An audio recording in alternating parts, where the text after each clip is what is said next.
but I think it was really like, hey, people value my artwork enough that they want to put it in their home. And that's such a intimate, significant thing because your home is basically a museum of yourself, of your mind, of your experiences, all of it.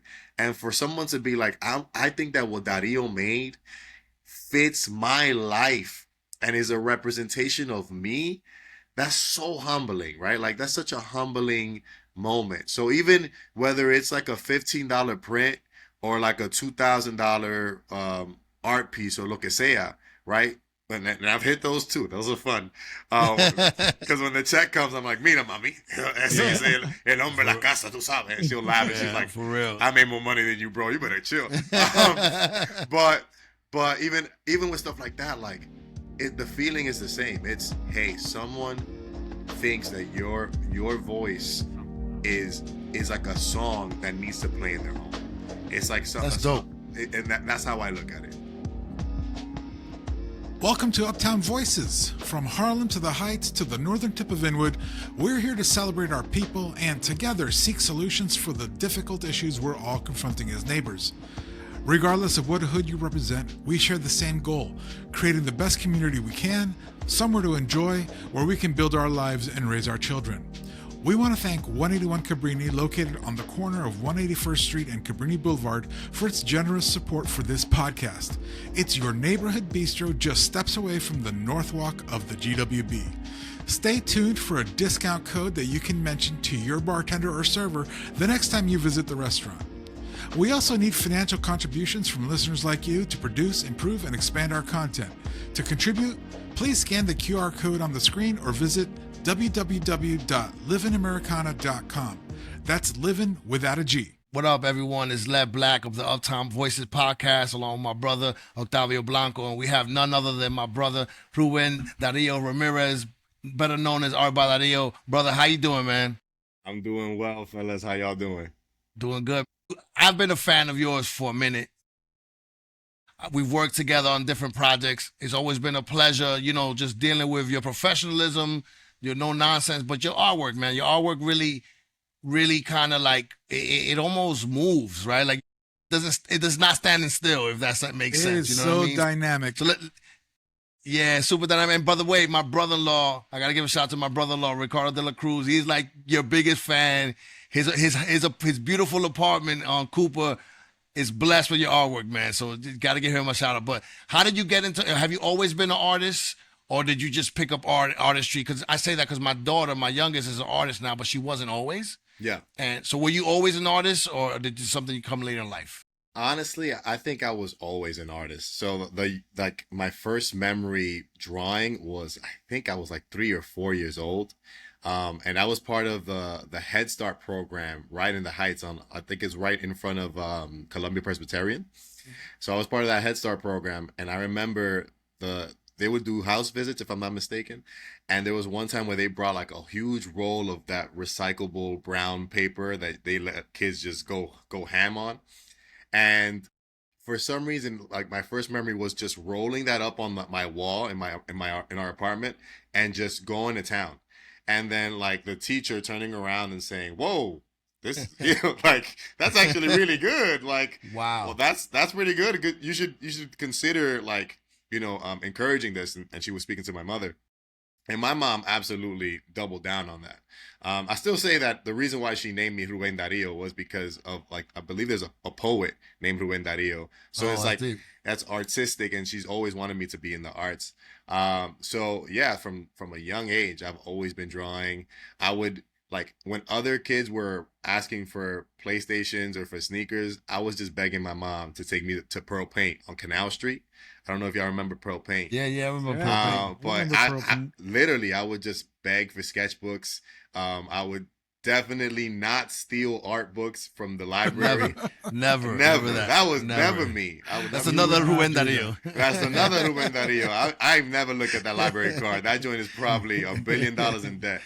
Um, but yeah, dude, like I was so enamored with art from a young age because for me it was like the best. It was literally like the way I looked at the world. Like I've heard of people say, I don't know if it was Pharrell or maybe Timbaland or someone who can see in color like if they can see music in color or something along those lines. Like Yeah, I think it was Kanye. I think it was.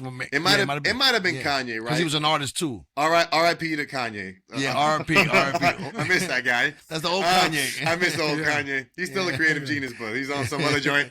But even then, like when I would hear things like that, where people would see in like in a creative way, that's how I really viewed the world, right? And even now I still view it in that way. But I think when you're at a young age, it's even more like pronounced, where I would literally see things as sketches or as paintings or as like cut like in watercolor. And it was wild to me because I thought that everyone saw it that way, and they didn't.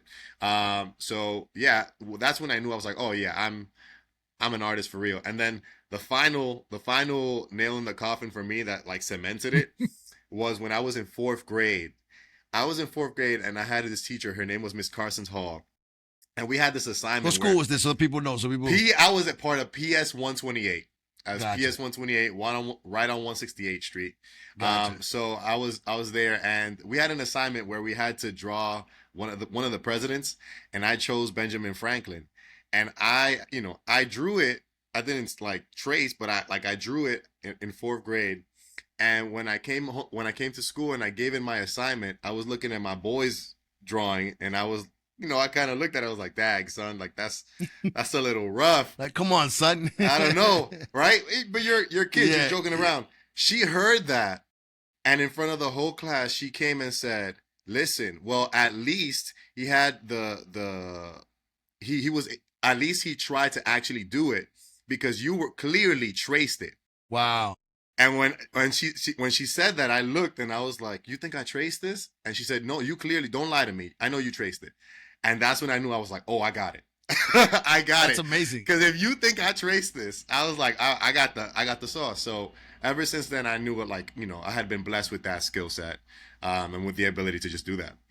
And I'm sorry, just to keep going on that. Yeah. Like, what was the inspiration? Like, what were you drawing though? Was it graffiti inspired, or was it what were you drawing that early on? Everything. Like I was drawing everything. So I always had a sketchbook with me, right? So I grew up in a religious home. So my mom was Pentecostal. So we would go to Iglesia Pentecostal de Washington Heights, right on 179th. I think it's like the oldest Pentecostal church in the Heights. 179 for what? In Audubon. Audubon. Oh, the other side. It's Yeah. the corner joint. Yeah, it's the corner Yeah, I know what joint. you're talking about. So I would always go there, and again, like Latino evangelicals, they be going to church every day at night. So don't judge there. But I would bring my homework, and I would always bring my sketchbook with me at all times, right? So whenever my mom was worshiping and doing whatever, I'd be in the back just like drawing everything. And I'm like, when I mean everything, I mean like I would draw the drummer. I would go outside for a bit. I would draw the taxi cabs outside. I would draw my friends when I would see them. I would draw anime characters, cartoons. I would do everything. I would do still life. I would draw a squirrel if I saw a squirrel. Like it was like the way my brain processed it. It was just like I couldn't stop. Like I just like my. And I laugh now because my oldest son is just like this now, which is crazy to me. But Wow. he, like, if you look at his room is filled with drawings. He gets really angry about certain things when it's not perfect. And I'm like looking at myself like, oh, this is weird to see me. yourself, This is right? so weird. And I'm just like telling him like, hey, don't worry about the process. Just keep going. Don't get angry. He's like, no.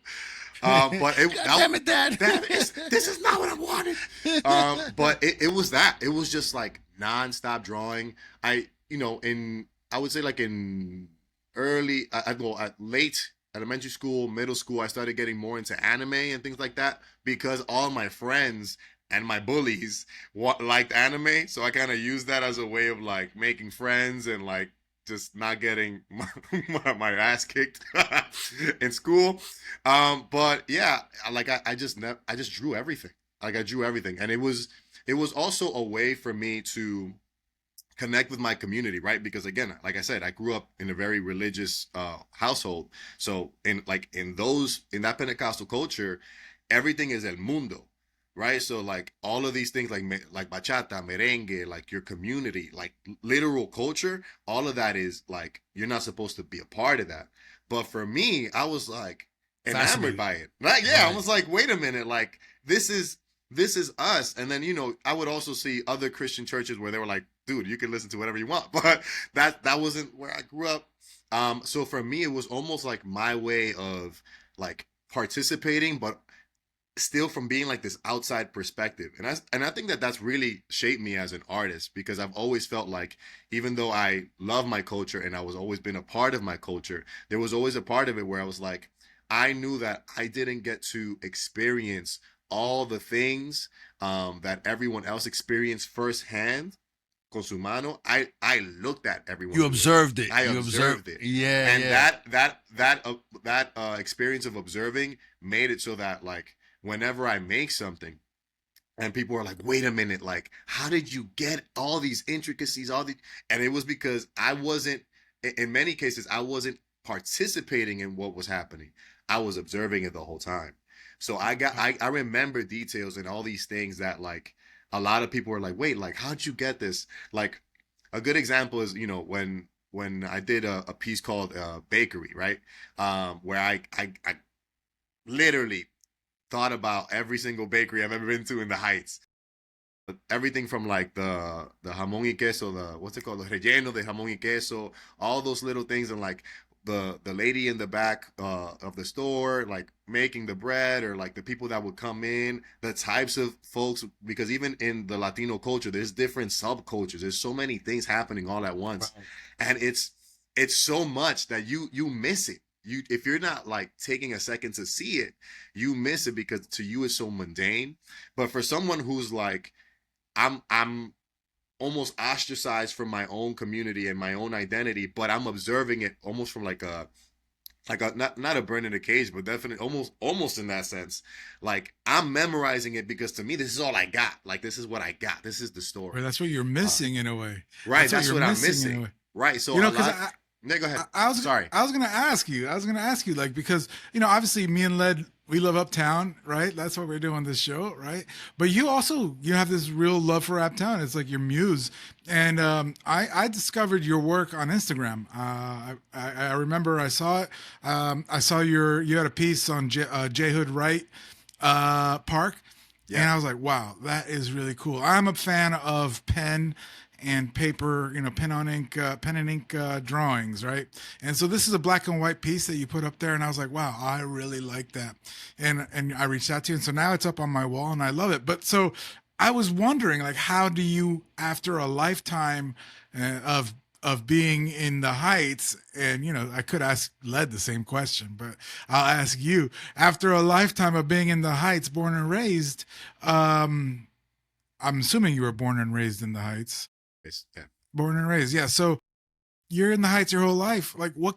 I was wondering, like, what kept the Heights fresh, and now I kind of see the answer, because like your pieces are so dynamic and they're so fresh. They have such a, almost like, I would say they have a childlike energy to them. Yeah. And I think they're so interesting in that sense. So, is that right? Like, the fact that you were sort of like sheltered, and Absolutely. now as an adult you're not sheltered, you can like explore everything. Is that what's like what keeps things fresh for you? Absolutely, right. And I will say I stopped being sheltered when I was a teen, because I got out that house. For Oh, sure. okay. The streets Outside. called you. The streets got you. Outside. Even I would go as far as, like, we would have like night service on like Saturdays. So they would finish at 9. I would be outside after 9. I would be outside. But That's it's a little funny. different. But yeah, no, even then it was just like during the pandemic when I really started putting my work out there outside on social media and things like that. I just kept missing the culture, right? And there was a moment where I was driving around 180, yeah, from 178 to like 187, just on St. Nicholas. And I know y'all remember this, like when the pandemic first hit, it felt like a bomb went off in the Heights. Like, Real. everything closed down, stores, there were literal store closings. Mm-hmm. It felt like there was nothing, and it felt devastating to me, where I was just like, there's no way I like that the Heights that I grew up watching is this. Like, this is wild to me. So there was that moment where I was like, oh, you know what? I really want to be able to just like put out positive, images or like just positive artwork out there to remind people of like who we are, what our culture is. And that was inspired by like, that, I guess, like negative experience of seeing that, but also a lot of the positivity that I would see online with people like what's it called? I think is John Krasinski, the guy from the Office. Right. He had like a positive. He had like like a page, positive show. Yeah, he had like a positive newscast during the pandemic. Yeah. I don't know if y'all remember that. I But remember that. yeah, I saw stuff like that, and I'm like, oh, we need to have more things along that route. And then I had also gone to the Museum of the City, and I had seen that they had like historical records of different neighborhoods in Manhattan, and then like they had illustrations from that time depicting what was going on, and it was almost like I felt like almost like a calling. I got chills when I saw that, because it was like, hey, like you need to do this for the Heights. Like people need to know our story. People need to know this, and that for me that was like that's how I need to get my start, because one, if I've been so inspired by my community, literally like what I've been seeing from behind glass and wanting to be like participate in for so long, then it's almost like that's my way of participating. Like that's my way of being part of the culture. So yeah, I just wanted to be able to be one of the voices that kind of tells our story. That's wild. It's like yeah, it's wild. It's like another a different being sheltered in place.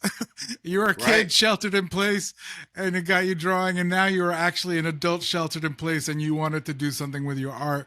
Right. Well, that's pretty interesting, because well, that means that you've been doing art for your whole life, but it sounds like only recently have you like really gotten, I don't know if professional or Yeah, I think professional is the right term. professional. Yeah, So you've been killing it lately. You've been doing your thing, man. Thank Tell you, us some bro. of the places you've done. Well, who have you worked with? You work with a lot of people.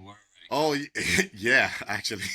So I've worked with, let's see, Snipes. I did what's it called? SoundCloud. I did HarperCollins. What's it? Not Complex. ¿Cómo se dice? Converse. I worked with Yandel. I did with a few folks in the art space, and then I've done solo shows. I did a solo show with Moleskin that was downtown. That was really dope. Thank you, thank you. I know, Octavio, you had passed by. yeah, I used to work down there, and I walked by one day, and I was like, oh man, that guy's artwork is in my living room. Yeah. And then I saw you were having a party, so I crashed your party. Yeah. No, dude, I wanted people to crash the party because I was like, yo, we have all this free beer. I was like, Jerry saying For so. real. For real. Yeah, but I've gotten a few really, really good opportunities to just display my artwork, to really showcase, honestly, my muse, to showcase Uptown. And then like, again, it allowed me to also branch out and explore other aspects of myself. Because again, right, like when you start going, like, I think the pandemic gave us an opportunity to really have introspection, to like really like deal with certain things. And for me, it was so many of those things, right? Like thinking about my childhood, my upbringing, right? Like that even though I was sheltered in some cases, in many other cases, I had a lot of similar experiences of people, right? Like I had posted up a video, or I think a video that Snowman, the artist Snowman, had put Yeah, I up. like Snowman's my boy. Yeah, so he had posted a video on IG of the block 175th Street, where they had like the pompas open and all that stuff. Mm. And I grew up there. Like all my homies literally lived in those buildings right in front of the pompa. So I'd be like, going to their houses, playing Halo, coming downstairs, jugando en la pompa until God knows what time.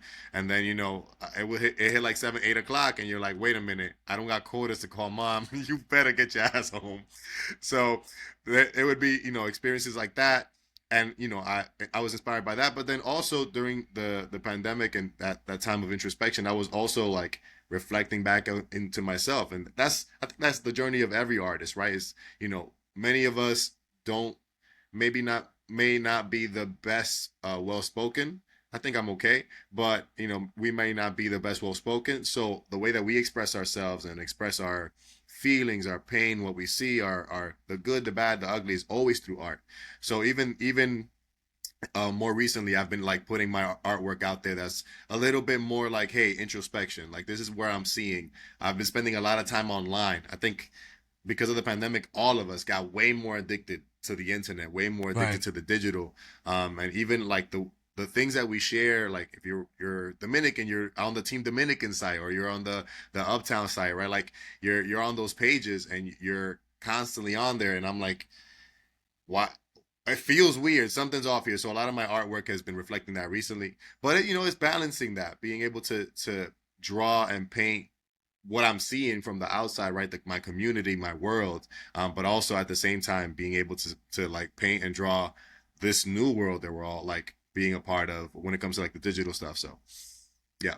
And I want to say congrats on all those different things you've done with a lot of outstanding, organizations and all that. And when we worked together, we did that thing for FYI with your artwork was on the bus stops. It was such a pleasure to deal with you, right? It was no nonsense. I asked for something, you delivered, and it worked. You know what I mean? I think it has a lot to do with your work ethic, right? So I talk about the work ethic because you look like you grind. I think a lot of people, plummeted during the pandemic. You look like you pivoted. You know what I mean? And you took to the next level. So talk about that grind. Yo, listen, I can talk about the grind and then I can talk about the plummet too, because I feel like from 2020 to like 2024, I was cooking. I was cooking on all cylinders. And I think for me, it was just, hey, like what else you got to lose, right? Like I had like a father figure in my life who passed away during COVID, and then because of COVID, and then I also had a good friend of mine, and her name is Adalise Martinez, and she passed away due to cancer during COVID, and she was actually the reason why I got like my first start in the art world. She was the one that allowed me to make book covers for Isabel Allende. You guys know that the famous yeah. So I made 3 book covers for her, but it was because of Adalise. And she was also a Dominican illustrator. She won multiple awards for the New York Times. She was a beast. And God rest her soul. I had lost all that. So during that time, I was just like, la vida es corta, bro. Like I'm not gonna be able to like it's not guaranteed. So I was like, yo, I'm gonna double down, and if my friend opened the door for me to be able to have this opportunity, I'm not gonna just like waste it, and I'll be a good steward of that. So I got plenty of opportunities to just put my work out there, both in the digital space and in print. To I think I did something with Estella in the Bronx, like this large building that opened up here. I did a bunch of stuff with like merch and collabs with a bunch of other folks. I got into like the digital space and the NFT space, which is kind of dead today. But even stuff like that for me, I'm always looking at, okay, where can I as a Latino, as an artist, put myself in so that our story is there. Right. Yeah. And if it's not fruitful, cool. Like we tried it, we moved to the next one. But my main goal is always like, hey, I want to put our story out there. I want to put my story out there. I want to put my artwork out there as much as I can. And that means like, hey, you have to hit people up. You have to be in the emails. You got to do all that stuff. Where I would say there was a fracaso. The fracaso was, it's like, hey, if you don't deal with like the internal, and this is like the mental health stuff, if you don't deal with the internal, it can get to you. And I think last year I had a rough year. Last year was rough. Yeah, last year was a rough year for me. Even though I had all the Moleskine stuff that happened last year, it was still a rough year for me mentally. And I think that's where I went where hustle culture tends to go wrong for a lot of people, where it's like, if you don't put yourself first, and it sounds weird because it's not selfishness. It's if you don't take care of you, then like everything around you starts to kind of fall apart. And a good friend of mine gave me 2 examples. One, he said, if you're in an airplane and that joint starts crashing and they deploy the airbag, the first thing they tell you is put yours on first, then you can help other people. And then another example he gave me was, a candle burning from both sides, right? It's just like, hey, if you're trying to do too much, because at one point I was an area director for like a youth program here in the Heights. I was also doing full-time artwork, and then at the same time I was doing like a branding and graphic design studio, all at a la misma vez, and being a dad and being a husband and all that stuff during the pandemic. And it just came to a point where it's too much. So last year, at the end of last year and then the beginning of this year, my wife, God bless her soul, she's a beast, and she's like a counselor. She has her master's in psychology, like ella terapita. But she was like, mi amor, if you don't get to therapy, I'm gonna kick your ass. Like, if you don't do this, because she was like, I can't lose you. You know, I can't lose you. You got to figure this out. So you know, I've been going there, but it's been helpful to get that back. And for me, honestly, I feel like I've been getting my spark back slowly. But I even put out a video a few months ago, kind of sharing a little bit about that on Instagram and saying, hey, like, you know, I was struggling. You know, I was struggling with my artwork. But that's funny enough and ironic enough. Like, that's part of being an artist. Like, it's Part of the process, right? It's part of the process. That's the wild part. Like, every artist is like a tortured soul, or there's something there. And I always laughed at that because I thought it wasn't true. But I'm like, actually, it's completely true. There's a lot of, yeah, it's just we feel very heavily. And even if you're someone like me that tends to be like more analytical and observing, you still have that sense of empathy, like that feeling. It's still there. And I think that being able to process that in a healthy way and like really make like care about self-care, it's helped tremendously. So I'm hyped for what happens next now. Well, I just want to say thank you for sharing that, because mental health is super important in our community. It's something a little bit still taboo, which is the truth. That's what it is. It doesn't need to be that way. I'll tell you that for me, I also struggle sometimes, and so I also go and do my therapy. You know, in terms of like that moment, the creative juices. Sometimes I'm not an artist. I do this, right? One of the things that I noticed was like, I think I told you about this, Led. When we aired our first episode, something hit me right after we aired that episode. I got down. I was like, You in a got funk, yeah. depressed. I got in a funk.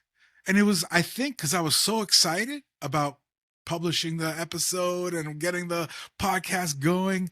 And then boom, I did it. And then it was like, I don't know. All of a sudden, it's like I knew I had another episode that we need to do. We had the people lined up. It was fun to do it, but there was something like the completion. I talked to my friend Jeremy, and he's like, "Well, you know, that's really common. Like with a lot of people, a lot of artists, they go on singers, they go on tour, they come home after like being on tour for months and months, and they get depressed because they're used to that hustle, that motion, you know.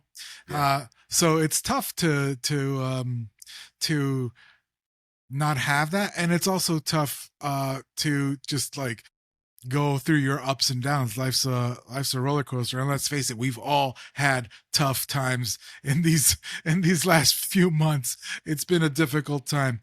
And also just, you know, I'm here for your journey, you know what I mean. I find what you're doing is really beautiful and positive, but it doesn't have to be. Like, say you change and all of a sudden the next thing you do is like dark Dario.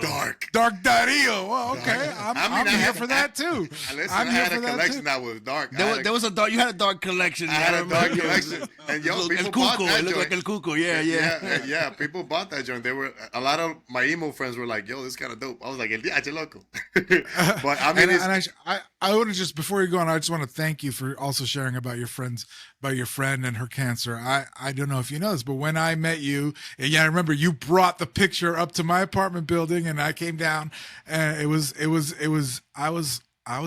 suffering from cancer right then. I had colon cancer, and you know, I was getting chemo and all that. So like, it was very positive and a very like, it was uplifting to have that artwork and for me to be like connected to a local artist. So yeah, so I'm sorry I interrupted, but go. no, you didn't interrupt. What? What's your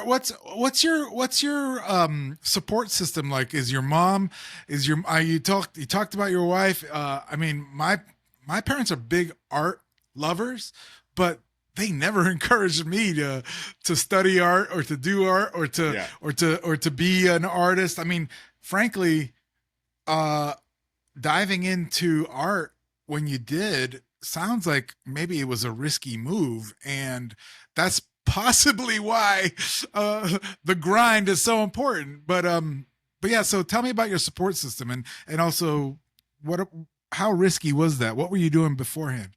Yeah, so support system. Her name is Rosdali Ramirez. She's again, my wife is a beast, right? So in the beginning, well, when I jumped in full time. So let me give you the whole timeline. So I used to work at Bank of America as one of like the relationship bankers, and I, suit and tie job, basically a sales job. And I would come home. This was like 2019. I would come home every day, and I would just start to like this was it this in not disengage, disassociate. There you go. I would start to disassociate in the couch, and then one day she came and she was like, "Whoa, whoa, what's happening?" And I was just like, I can't do this no more, and I can't because I was like, I had been doing sales for so long, for like over 10 years. I started working at like the age of 16, so I've always been making money. I've always been in sales. I was like I was a Dominican stereotype. I worked at T-Mobile. I was top 1% in the country too. I was cooking. Nice. I was here. And so like again, the mindset of, hey, I grew up poor. I don't want to be poor. I want to do this. I want to like keep trying, keep trying. And when with us, right, like we had just had our firstborn. There was a lot of just complexities to that. He was a NICU baby, right? Like a firstborn, like our first baby. There was postpartum stuff that was happening too. So like all of this was accumulating in 2019, and I was just like, yo, like I feel like I need something that's different. I just need something that's different. So during that time, I had saved a bunch of money. So she was like, well, I mean, you got the savings. Why don't you just leave Bank of America? Take the summer, stay with our baby, so we don't have to pay for daycare, right? And then let's figure out what's gonna happen. Let's That's figure amazing. out Wow. yeah, let's figure out what the art stuff is about. And she's always been encouraging about it, always. And we encourage each other because she's also like a mommy influencer who's popping off. Her IG's out here, and like yeah, like I mean, I can say that the last couple of years, I may have stopped hustling a little bit in 2024. Baby girl has not. Like we have definitely seen our family come like grow in certain places, and we've been It's able to amazing. encourage each other. Well, we've been able to encourage each other off that. So she's my support system, and then on top of that, I have also many friends that like they're either in the creative spaces or they're in the tech spaces, and they'll hit me up and be like, hey, like actually there's an opportunity here to work with this person. Recently I met the son of the owners of Cachapa, like Cachapa y Mas. They opened up another restaurant called Titi's Empanada on the Lower East Side, and I connected with the dude, awesome guy, and I'm working with them, right? So Oh, like things like that happen. So my friends are my community as well. And then when it comes to fam, to answer the parent question, they were like, mijo,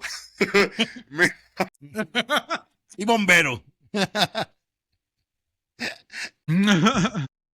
te aceptan. So the idea of being an artist for immigrant parents is hard.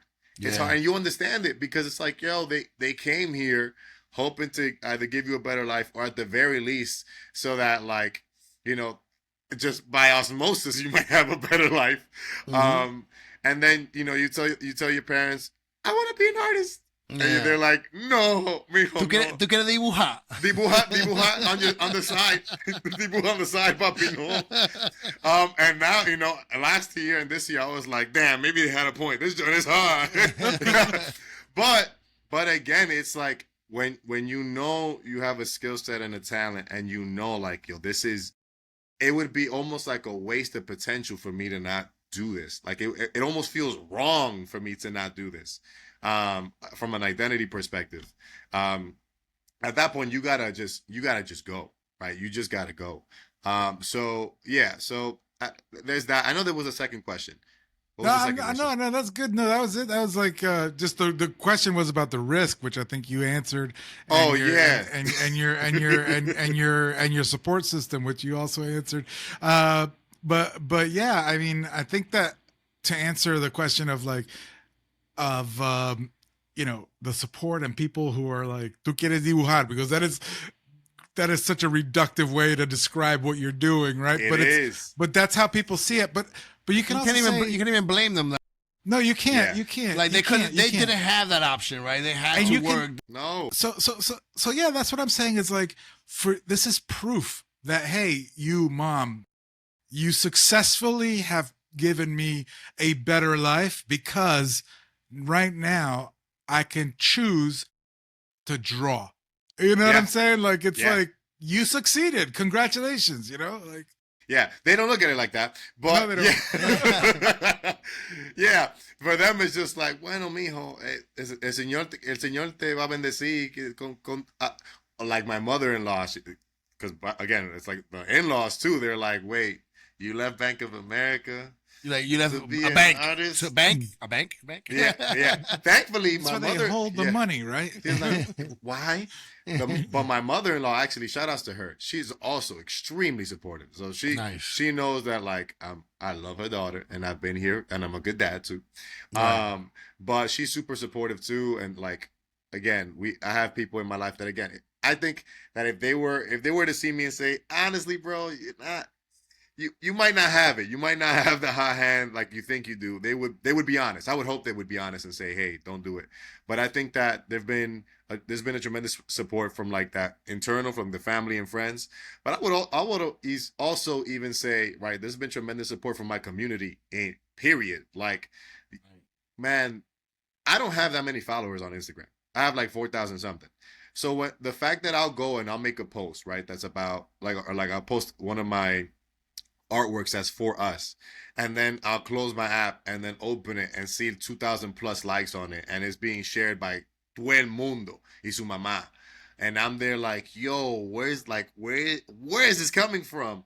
Like, I know that my community, not only do they relate to the artwork, but they're supporting, and I have, there's been plenty of people, Lad, you, Octavio, and so many others, I can't even name them, that were like, whenever I post something, my DMs, they're hit. Like, people go and they're like, yo, Dario, eso está bacanísimo. Oh man, that reminds me of my tia. Oh man, that reminds me of my tío. So the community definitely comes around me, and sometimes I need it. As an artist, like, you can get really into your own head, and you can be like, oh man, is what I made dumb, right? Very similar to like my son when he's like frustrated. He's just like, I'm gonna break like 15 sketchbooks, right? I relate to that feeling, right? In as an adult, because it's just in my mind. Like, in my mind, I'm like, oh, this is crap.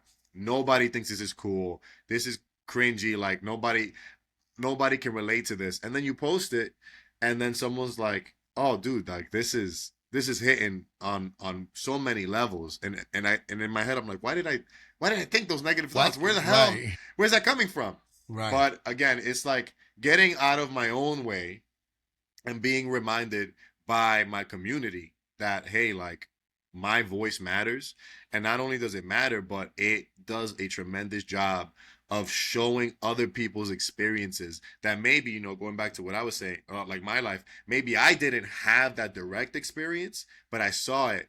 And it was, like that one girl, like that one picture that I drew of the kids in the laundromat, where one of them was riding on top of the laundry cart with the Superman, all this kind of stuff, right? Like, I know for a fact that happened, and someone had that experience, and they're gonna be able to relate to that. So, like, being able to, it's almost like God Himself saying, "Hey, like, this is a way for you to bless, your people. This is the way for you to, like, show the love and the experience of the Dominican Uptown community." So that's how I look at it.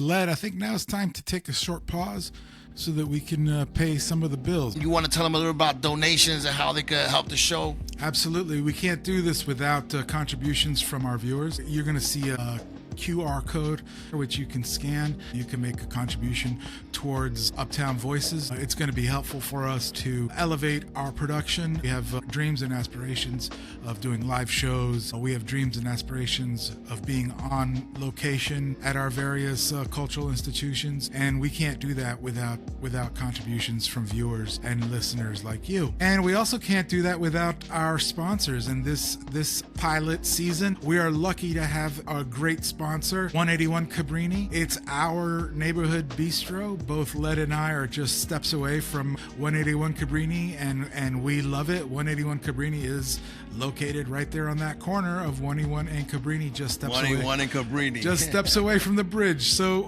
yeah, I love it. Led, you and I were there the other night. Yeah, and we also met there for the first time. You and I, the first time we met, we had like lunch there, and it's my local bar now. Like, since I live, you and I both live like right around. It's my local bar. I spend a lot of times there. James Lee, the owner, is just an incredible restaurateur. Right, I think he's a great guy. He's super funny, but like the food is on point. So please hit up 181 Cabrini. It is really one of my favorite spots. 181 Cabrini, pull up. That's my spot. Show them love and tip well. And order the nachos. Those are on point. And the sangria is amazing. Everything in there. You have to try the coconut bread pudding. They got coconut. They got chocolate, and now they got banana. But the coconut, outstanding. So like I said, it's the attention to detail for me. It's a great neighborhood joint. And thank you to James and 181 Cabrini for sponsoring this episode. And if you want to sponsor, holla at my boy. You know what I mean? Let's make it happen. You know what I mean? But yeah, without further ado though, let's get to it. But before we do that, I just want to say one thing. We're gonna have a redemption code at the end of this episode, which you can bring to 181 Cabrini for a special treat. Let's go. It's funny because your stuff really does resonate, right? Like I remember there's one where it's the woman with the rolos and she's cleaning, right? Like that was every Saturday, you know what I mean? But how does it feel to go from, being an artist, doing your thing, evolving and growing, putting it out there, doing well on social media, but then someone actually buying your work, like, and having it in the house? How does that feel? Tell me one of those stories that you were like, yo, my shit is on somebody's wall.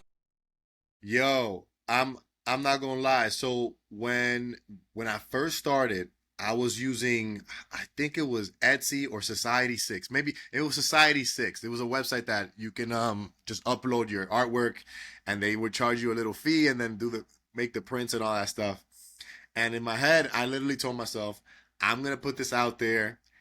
This is dumb. I'm probably not going to get anything right from it. And I think I made like $5 from each print. Like, it was very minimal. And people bought when I posted on Instagram. And I remember the first time I saw someone like reshare, like, oh, I got the Dario print. And it was the fire escape, the fire game. Yeah. And people started posting it, and I just kept showing my wife. I was like, Dali, mira. And I was bopped, because I was like, yo, people really relate to this. And I think even like money aside, the money was dope. Right? But I think it was really like, hey, people value my artwork enough that they want to put it in their home. And that's such a intimate, significant thing, because your home is basically a museum of yourself, of your mind, of your experiences, all of it. And for someone to be like, I think that what Dario made fits my life and is a representation of me, that's so humbling, right? Like, that's such a humbling moment. So even whether it's like a $15 print or like a $2,000 art piece or lo que sea, right? And I've hit those too. Those are fun. Because when the check comes, I'm like, mira, mami, ese es el hombre de la casa, tú sabes. And she'll laugh, and she's like, for real, I made more money than you, bro. You better chill. But even with stuff like that, like, the feeling is the same. It's, hey, someone thinks that your voice is like a song that needs to play in their home. It's like that's dope, and that's how I look at it. Yeah, and I don't get tired. I don't get tired of looking at your drawing of J Hood. Like, it's right here in my living room, and I don't get tired of looking at it. I love it. It's really great. And I also like just like the take that you have on so many things that might be like not the garbage bag, the grocery bag with the smile on it. I mean, that was like a whole thing that you did with La Fundita, and you see them all over the place, and it was like a huge.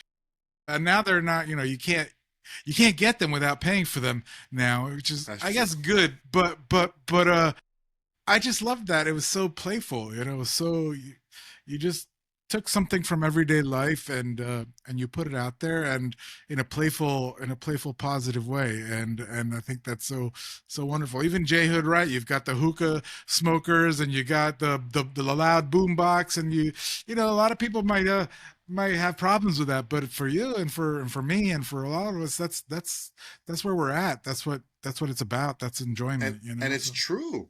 That's the and it's thing. true. Like Right. it's true, and I think that trying to like erase what like the experiences that people have, like, hey, don't try to beautify it by taking away the person smoking weed or the person smoking hookah, or like the maybe like the dirt on the ground or whatever. Like, don't take that away, because that is part of the experience. And are there negative connotations to it? Absolutely, for sure, right? Like, we sometimes I'm like, yo, we gotta join that Dykeman cleanup joint group Yeah. to have that We got to goes do through. better. Yeah. We gotta Yeah. do better. But then at the exact same time, right? Like, the fact that our like that the love, the charm, the the character of the Latino culture in the Heights, and even more specifically Dominican culture, but I think Latino culture overall in Washington Heights, in our community, right? The fact that it shines through in a place where, like, if you're working in the for profit world, we're considered underserved, right? Like, the fact that we can shine through loudly, and our culture is so inviting and warm, and people know the Heights for being a place where it's like, yo, like, it's almost like music is always playing here. Like, this is a beautiful place. And even when people leave, yo, the amount of times that I get sales from folks who are in, like, Right. in Utah, Mm-hmm. in Yeah. Cincinnati, and I'm like, yo, what the why I get a print sale from Cincinnati? And Mm-hmm. I go and I get a DM, and they're like, hey, oh, yo, Dario, I used to live in the Heights, and Mm-hmm. this was wild to me. Like, your work literally transported me there, and I'm there like, Yeah. one, Right. Right.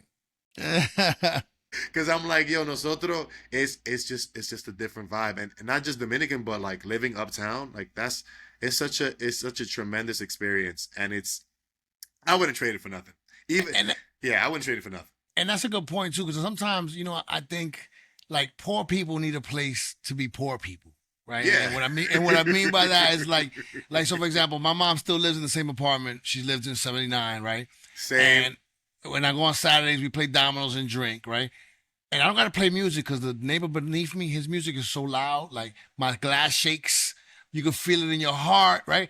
But I don't go down there and complain. You know why? Because when I was a kid, that person was my dad, right? Yeah. My dad used to play his music a todo lo que da, right? Because he was a poor man and he worked a hard week, and this is what music, loud music, made him feel good.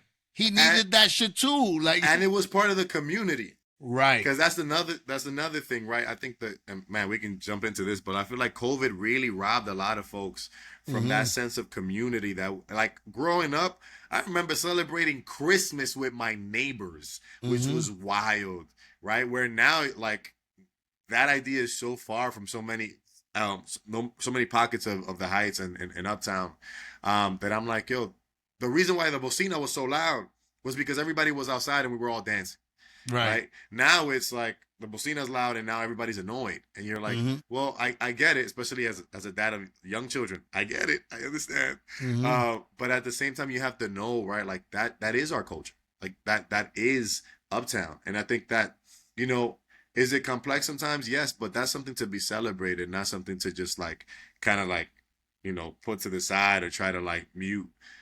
So yeah, no, I'm with you. I'm with you on that.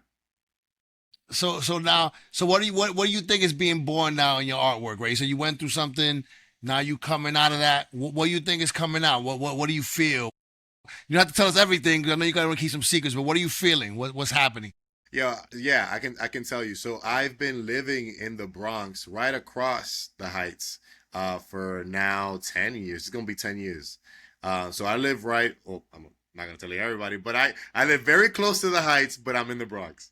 Um, but I've been there or here for a bit, and I've been just driving around in that uptown area of the Bronx, and seeing a huge transition. So I think in the last 10 years, there've been way more Dominicans and Latinos coming up to, like, the northern Bronx, where it was mostly either Puerto Rican or black.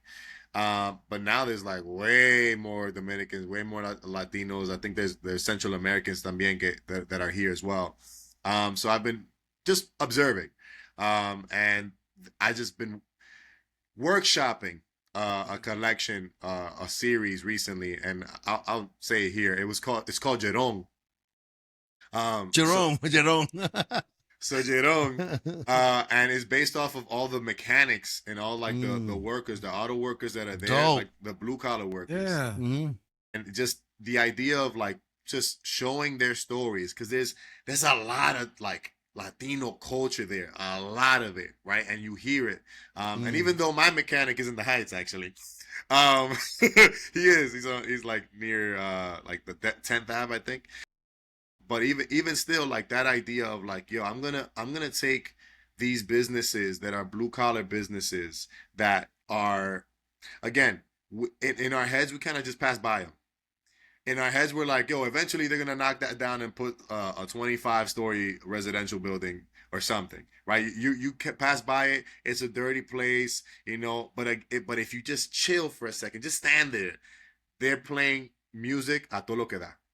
They got a bunch of young Dominicans that just came from the boat yesterday, right? And they're looking for work, and they're hungry, grinding, and they're hungry, and they're grinding, working. and they're literally they're hustling as much as they can. And there was even a viral Instagram video of a place in the Bronx where you can get your mirror fixed in like 10 minutes on some crazy joint, right? And I have thoughts on that too, but right, because there's a hustle there, there's a vicious cycle there. Yeah. But even stuff like that, where you're like, yo, there's a culture, like it's our culture, and we're working hard, and I think that that's dope. Again, that's amazing. I'm excited. I'm hyped because, again, for me, and I know I'm looking at the time. We might be cut short on time. No, we're there. good. We're good. Okay. Yeah. But for me, like, what always inspires me is like whatever's mundane and whatever I know most people are just passing by. Like if I know that the pastelito guy, we kind of take him for granted, right? Because you're like, oh, it's just the pastelito guy. I'm like, no, it's not just the pastelito guy.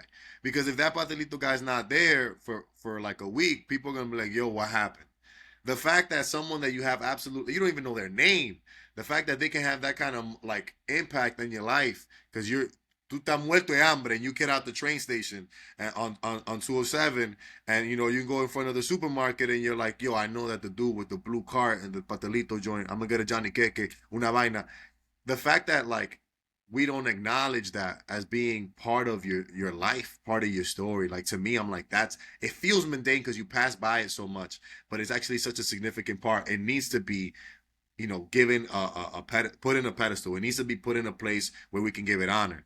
And when it comes to like the Jerome idea, it's again like the immigrant hustling, like doing all these things, the complexity of, hey, like they're hustling, they're working hard, they're doing all that stuff, but there might be some other joint happening at the same time, because there's like we party, bro. Like that's the thing. There's like in one of the pieces, I wanted to put like somebody working on a car that had like the bocina, the crazy bocina with like 36 amps on that joint. Like the stuff like that I'm like, that's us. That's us, and I want to celebrate that. I want to like put that in the history books in a sense, and be able to just again like show people that the thing that you keep passing by that you think is either a nuisance, or maybe it's just something that you want to walk by fast, or maybe it's annoying, or maybe it's invisible. Maybe it's just invisible to you.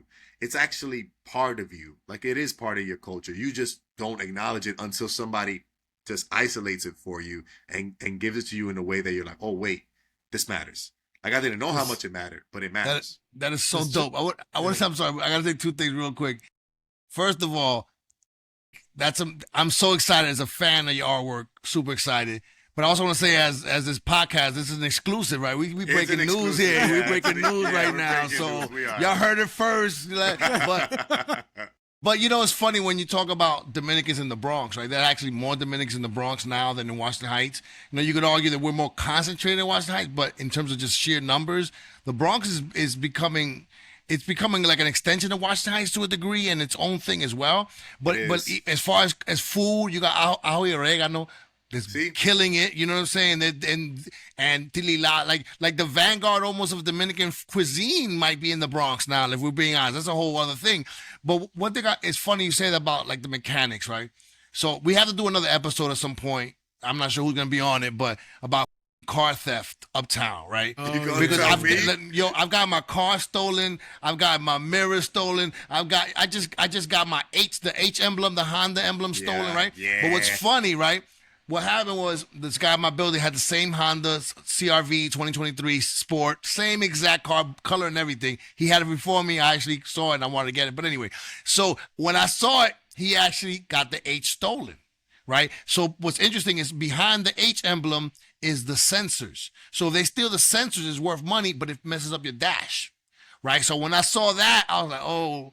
So talking to a Dominican person where I got my inspection, he was like, go to the Bronx.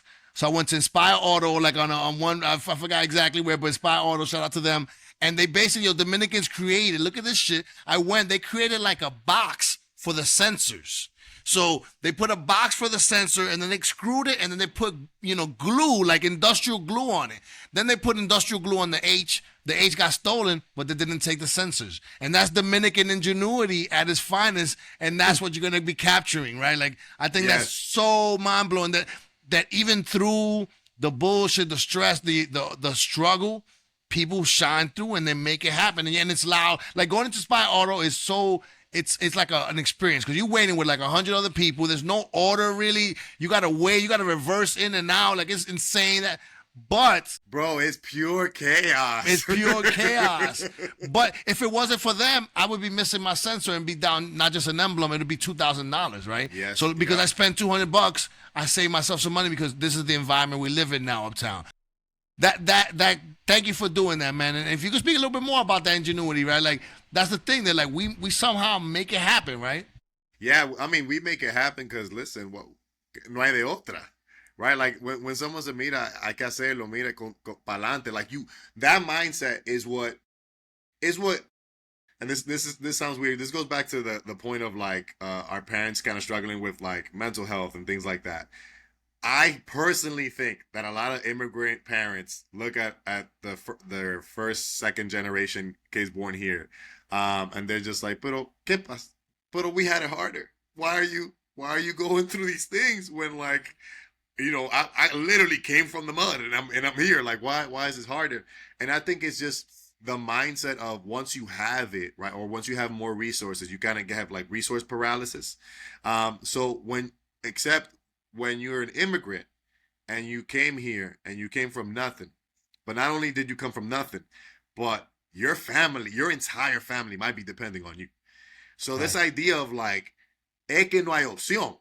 Esto es lo que tiene que pasar. Like, sorry, I switched to Spanish. Like, there's no option, right? There's no other option. It's either do this or my mom's not gonna have food. It's either do this or I'm gonna be on the street. And listen, this visa's not gonna last, or I don't even got one. So I gotta find it.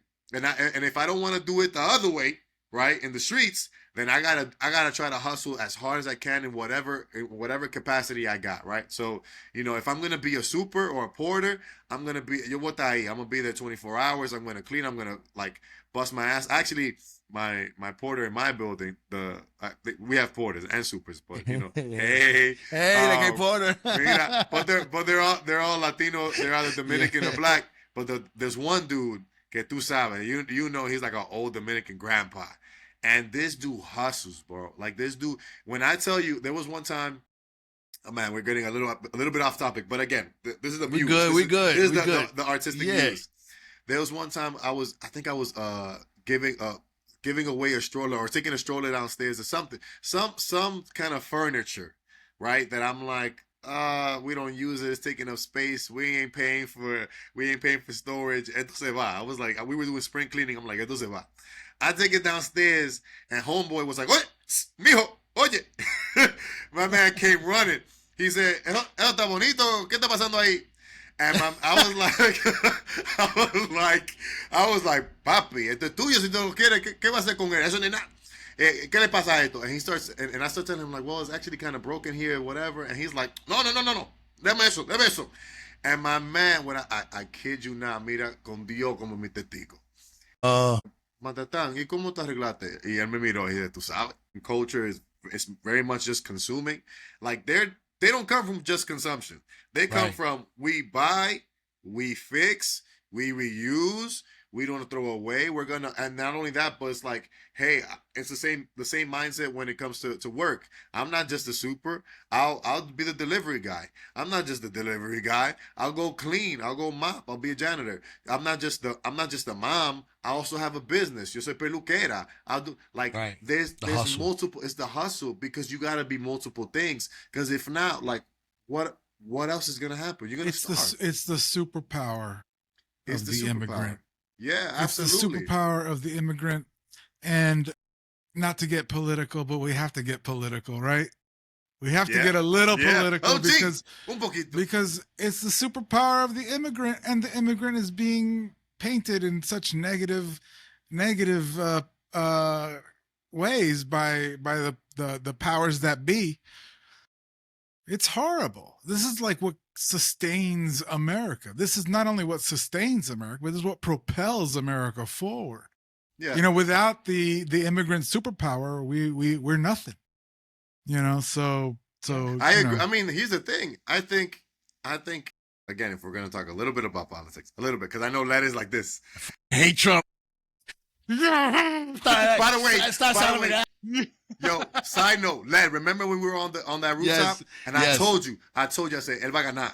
Él va a I told you. ganar. I agree with you. I Right. agree with you. I agree with you. We said we were gonna win because I was like, yo, listen, I got family members, I got a lot of young men that I speak to in my life that I'm like, yo, they're gonna vote. They're gonna You know vote what's blue, crazy? They're gonna vote red. And You then know you what's- saw the Bronx Yeah. was on some other joint. And the I- poor parts of the Heights too. and the poor parts of the Heights, and it comes. Listen, and we take the good and the bad, and this is the joint. Oh, man, we almost lost it. But here's the thing: going back to the immigrant stuff. No, we gotta go ahead. All right, everyone from both sides recognizes that they need immigrants because even I don't know if it was recently or not, maybe a week ago, I saw it. Homie, 47. My man was like, "Yo, hold on." He said, "My farmers and my hotel owners and all this, they kind of hitting me Yeah. up and they're telling me, yo, chill, because our entire industry would fall apart if you actually pull this off." Mm-hmm. And that's the truth, because the truth of the matter is people know, again, on both sides, as much as they want to say all this racist nonsense online, yo, ellos hablan mucho, but man, when they need that DoorDash, yo, when they need that roof done, when they need that lawn cleaned in a certain way, and Jesus not there or Julio no está ahí to do it hurts, and they don't like it. And they don't like it. So yeah, for me, I'm like, yo, there's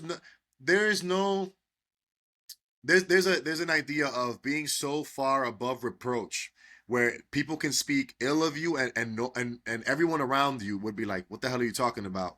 This person is a freaking hustler. And I think that I've been seeing, again, this encourages me. I don't know how it reflects in terms of actual policy or how people vote. But I've been seeing a lot of folks who did vote red being like, yo, listen, not Mercedes, not Jose from the block who does this, not them. And I will riot if it's them. Like, because if it was some other joint, then sure, right? If it's criminal, está bien. But even on that side, and I think that to me shows that the narrative of the immigrant narrative of us, of the immigrant being the hustler, like the foundation, like the blood of this country, I think that's cemented. But you know, even however things played out, I do believe that people, like, it's gonna be very hard for Americans to stomach seeing somebody who's been here 10 plus. but it's 20 happening plus right years. now. That's what's happening. But it's hard for them to stomach, which is Yeah. why you saw the backlash the way that it happened, because people, again, even, yo, we're gonna go too deep, but even someone even someone like Joe Rogan is going on his podcast and being like, I don't like that shit. But He's like, I don't like that shit. I don't like that shit. But he's doing that because he's trying to distance himself from what he fucking voted for, right? But that- because but- they said when yeah. they said mass deportations, they meant that shit. Of right? course they meant Right? that, John, because they in their head they're like, yo, this is it. But again, I think, and we don't want to get too far in this. Octavio, stop us. No, But we good. We good. I think that I'm not honestly, stopping. good, We gotta good, have this conversation.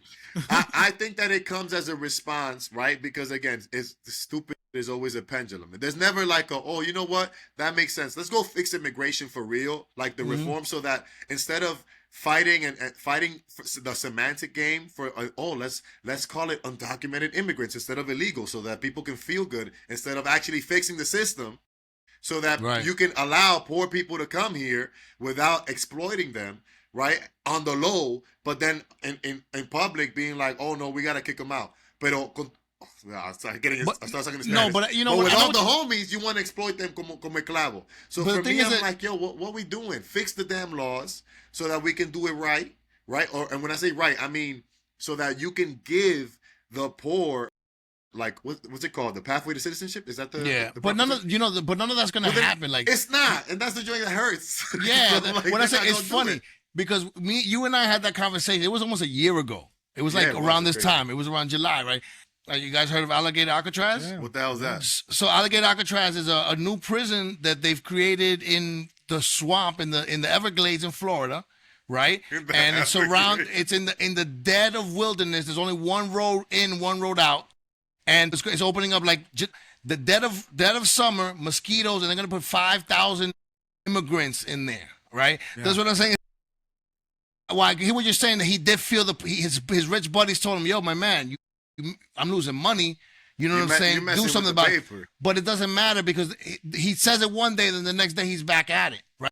Yeah. And I feel like they do know the worth of immigrants, but they're also like, for example, like right now with that the big beautiful bill, ICE is gonna go from like, I think something like from 3 billion to like 48 billion, right? That's a huge Every amount ICE of money. person is gonna, every ICE officer is gonna get a 40K bonus, right?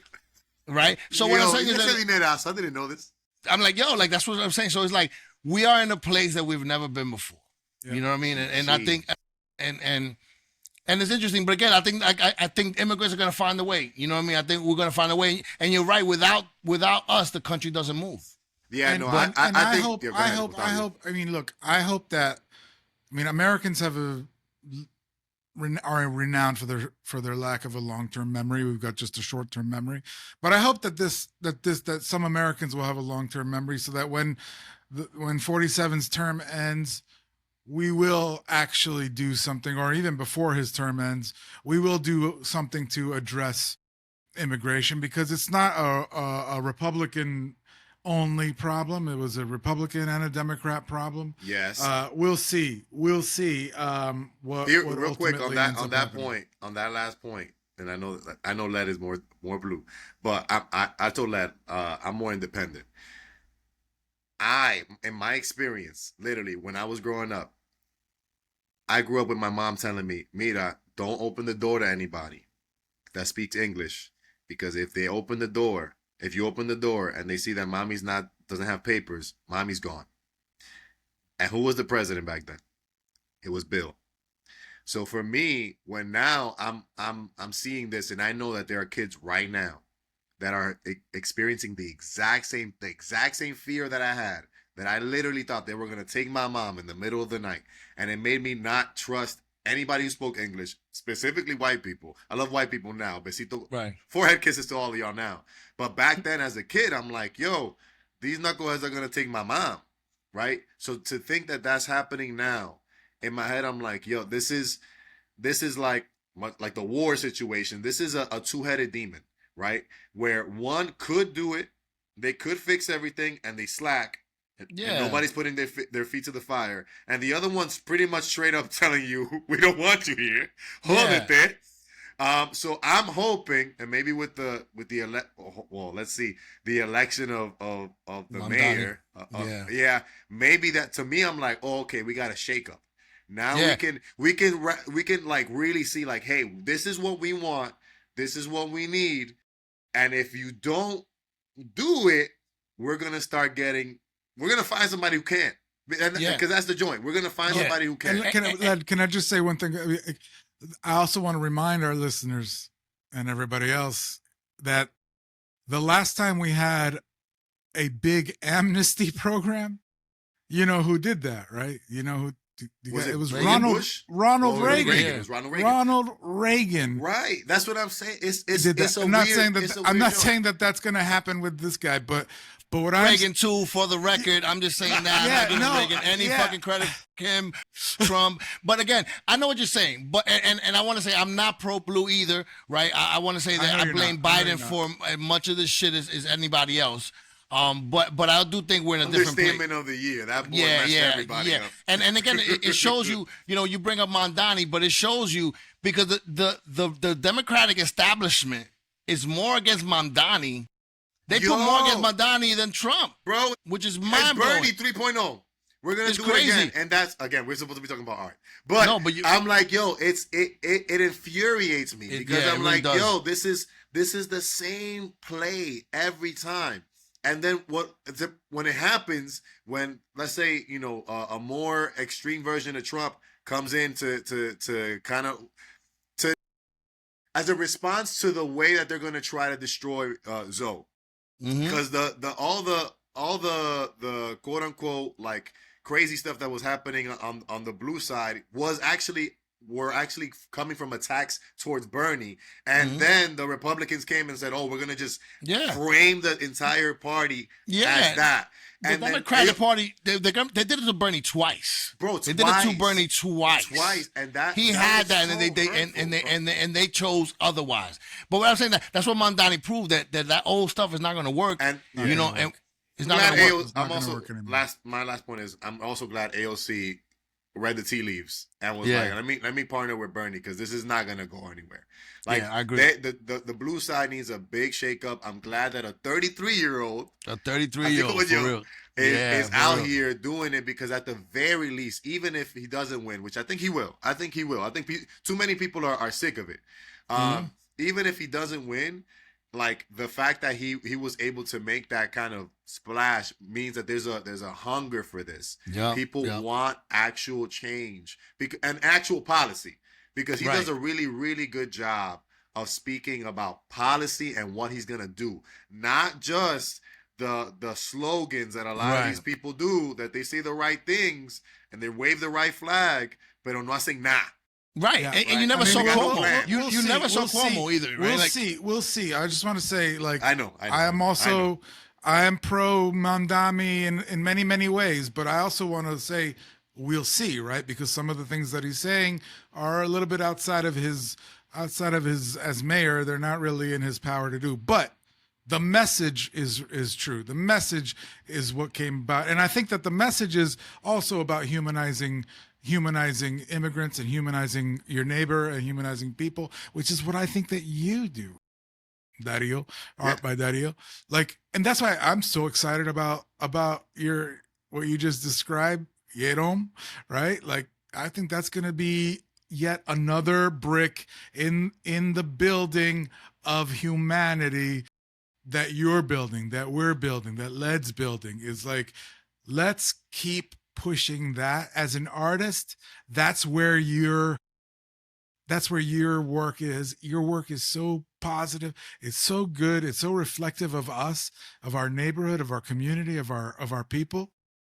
So whatever I can do to encourage you to continue, please do it, because I think it's a process. It's not a sprint. It's a marathon. So just keep at it.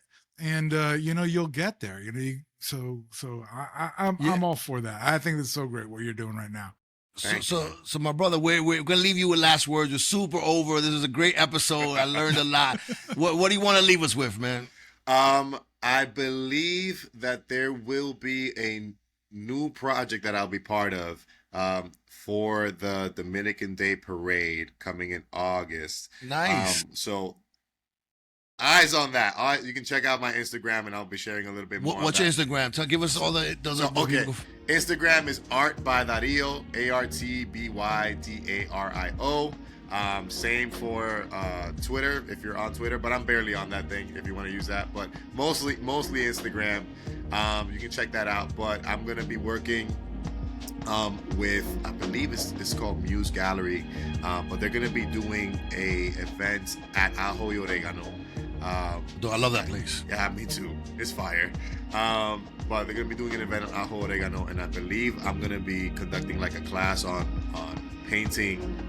Oh, that's amazing. The mass, the Diablo Cojuelo mass. Yeah, that's dope. So we're gonna be doing that, and I believe I also get to paint like a custom that Diablo Cojuelo mask. So I'm hoping that we get to sell those, and somebody can pick it up, not to make money, but to just be like, yo, like I'm gonna kill that one. So dope. I'm excited for that, and then also for Jerome. Looking forward to it, brother. Thank you so much. Yeah, It was a thank you. pleasure, and this was a great episode. My brother, we'll talk soon. All right, Talk y'all. soon. Thanks for joining us in this episode of Uptown Voices, brought to you by 181 Cabrini, your neighborhood bistro just steps away from the North Walk of the George Washington Bridge. Use the code Uptown Voices Season 1 for your discount. And to stay up to date on the latest in Uptown, you can follow Uptown Collective on Instagram, Facebook, and X. If you're watching Uptown Voices on YouTube, don't forget to smash the subscribe button and to give us a like. And don't forget, we also need financial contributions from listeners like you to produce, improve, and expand our content. To contribute, please scan the QR code on the screen or visit www.livingamericana.com. That's living without a G. Until next time, this has been Uptown Voices.